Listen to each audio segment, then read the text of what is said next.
ہمارے چچا جو ہیں وہ کچھ دماغی طور پہ کمزور ہیں، بمبئی سے احرام باندھا، نیت بھی نہیں کی، طواف بھی نہیں کیا، تو جب اس نے نیت ہی نہیں کی تو احرام کیا ہوا؟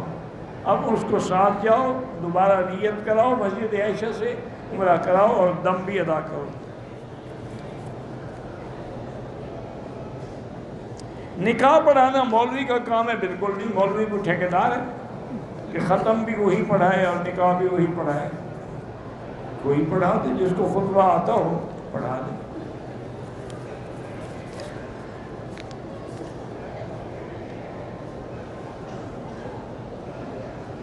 ہماری ایک رشتہ دار ایکسیڈنٹ ہوا تھا، اس کے دماغ پہ چوٹ لگی، اللہ پاک شفا عطا فرمائے۔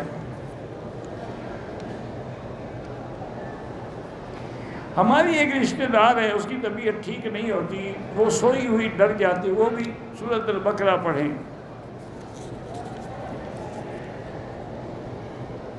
ہمارا ایک رشتہ دار جیل میں ہے، اللہ ہر بے گناہ کو رہائی عطا فرمائے۔ مسجد عائشہ سے بالکل عمرہ ہوتا ہے۔ میری بہن کے لیے اچھی رشتے کا عمل یہ ہے کہ روزانہ 3 دفعہ سورۃ الرحمن پڑھ کے دعا کیا کرو، وہ خود بھی پڑھے تم بھی پڑھو۔ اگر ایک آدمی نے عمرہ کیا، اگلے دن پھر عمرہ کرنا چاہتا ہے، بال نہ بھی ہوں اس طرح پھروائے گا۔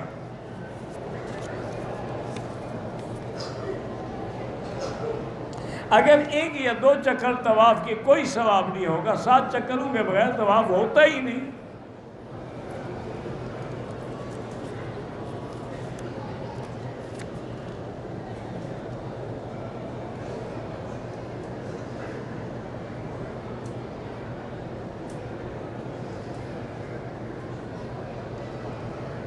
کہتا ہے جی کہ ایک شیعہ نے کہا ہے کہ مولانا شبلی نعمانی کی کتاب میں ہے کہ جب احد کے موقع پر صحابہ شہید ہوئے تو ان کی عورتیں ماتم کر رہی تھیں۔ میں تو نہیں مانتا کہ یہ حوالہ ہو، کیونکہ ویسے بھی شیعہ جا کر کبھی سچ نہیں بولتا، یہ بھی اسے جھوٹ گھڑا ہوگا، کوئی نئی بات تھوڑی ہے۔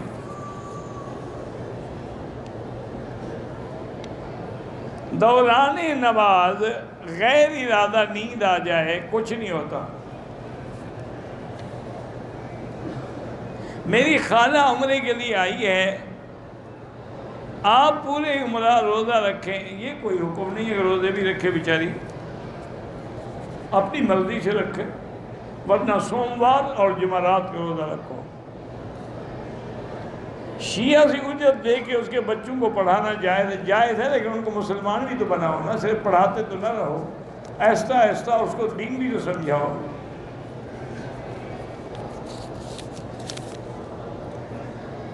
میری نواسی بیمار، اللہ شفا عطا فرمائے۔ طواف کے اختتام پر 8واں اشارہ بھی کرنا ہوتا ہے۔ قرآن کا حق یہ ہے کہ اس پر پڑھو، عمل کرو، جو اللہ کا حکم ہے، جو حلال ہے حلال ہے، جو حرام ہے حرام ہے۔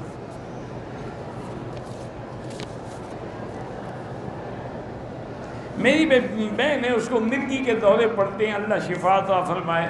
آج کل مرگی کا بھی دنیا میں علاج آ گیا ہے، کسی اچھی ہسپتال میں جاؤ۔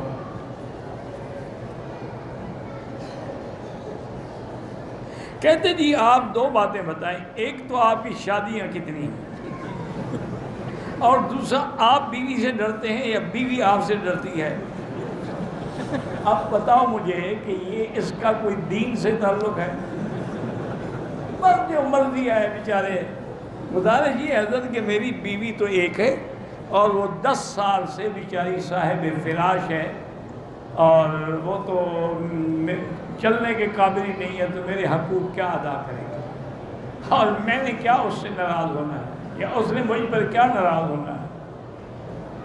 تو بہرحال کوئی ایسا مسئلہ نہیں ہے۔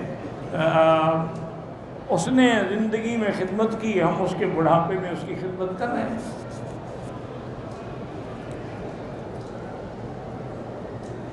اگر وہی مسلمان غیر اسلامی ملک میں نوکری کرتا ہو یا ایسے مسافری کا زیادہ ٹائم گزارا ہو، تو یہ آدمی زنا کے ڈر کی وجہ سے ہاتھ سے اپنی شہوت مٹا سکتا نہیں مٹا سکتا، گناہ ہے۔ قیامت کے دن جو لوگ ہاتھوں سے شہوت مٹاتے ہیں ان کے ہاتھ حاملہ ہوں گے، تاکہ لوگوں کو پتہ لگے کہ اس بدبخت نے اپنے ہاتھ کو استعمال کیا ہے۔ ہاتھ کھانے کے لیے ہے، شہوت مٹانے کے لیے نہیں ہے۔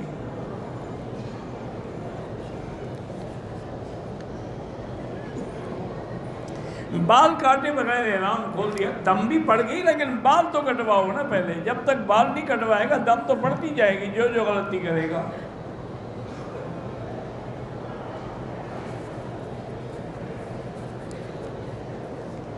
یہ لوگ ایسے ایسے سوال کرتے ہیں، آدمی کو ہنسی بھی آتی ہے، غصہ بھی آتا ہے۔ ایک دفعہ حج کا موقع تھا، میں نے اس دن شاید کوئی عورتوں کے مسائل بیان کیے یا کیا کیا، تو کوئی سخت باتیں کہہ دی ہوں گی، کیونکہ کبھی نرمی ہوتی ہے کبھی گرمی ہوتی ہے۔ اصول ویسے دعوت کا اصول بھی یہی ہے کہ کبھی وعد ہوتا ہے کبھی وعید ہوتی ہے۔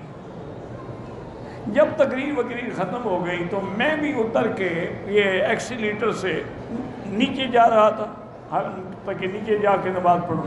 میرے آگے 2 عورتیں جا رہی تھیں، وہ آپس میں کہنے لگی کہ مکی صاحب کو پتہ نہیں آج ہم عورتوں پہ کیا غصہ آیا تھا، اس کی بیوی شاید بیکار ہے، یہ میں اس کی بیوی ہوتی نا تو اس کا سارا غصہ ایک رات میں نکال دوں۔ اب میں بلوچ آدمی، مجھے بھی شرارت سوچی، میں نے پیچھے سے قریب جا کے کہا کہ جی میں تو حاضر ہوں اگر آپ بیوی بننا چاہتی ہیں تو۔ اب وہ بیچاری اتنی شرمندہ ہوئی کہ دونوں نے دیوار کی طرح منہ کر کے کھڑی ہو گئی، میں لاہور پڑھتا ہوا چلا گیا۔ یہ ایسے لوگ ہوتے ہیں، انا للہ و انا الیہ راجعون۔ ایک عورت نے عمرہ کیا لیکن بال صبح کو کٹائے، کوئی بات نہیں۔ میرے ماموں نے احرام کی حالت میں ٹوپی سر پہ رکھی ہوئی تھی، 2 چکر لگائے، خیرات کرنے، دم نہیں ہے۔ اگر آدمی اکیلے نماز پڑھے گا تو مسافر ہے، قصر پڑھے گا۔ اوقات مکروہہ میں اگر طواف کریں 2 رکعت بعد میں پڑھیں۔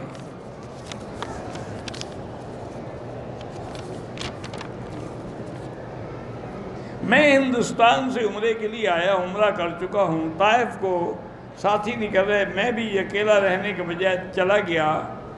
جاتے وقت میں نے نیت میں ارادہ تھا، چونکہ مجھے پیروں میں سخت درد اور بخار ہے، بارہ آپ کو درد اور بخار نے طائف جانے اور سیر کرنے سے تو نہیں روکا، عمرے سے روکا ہے صرف۔ آپ دوبارہ عمرہ کریں ورنہ دم دینی پڑے گی، طائف میقات ہے۔ حل کرتے ہوئے خوشبو والا صابن استعمال نہ کریں، اگر غلطی سے ہو گیا ہے تو 5-10 ریال خیرات کر دیں۔ نابالغ بچی کا طواف نہیں ہوتا، بس وہ آپ ماں باپ کے ساتھ ہے وہی کافی ہے۔ امام کے پیچھے حنفی ہے تو سورۃ فاتحہ نہ پڑھے اور شافعی ہے تو پڑھا کرے۔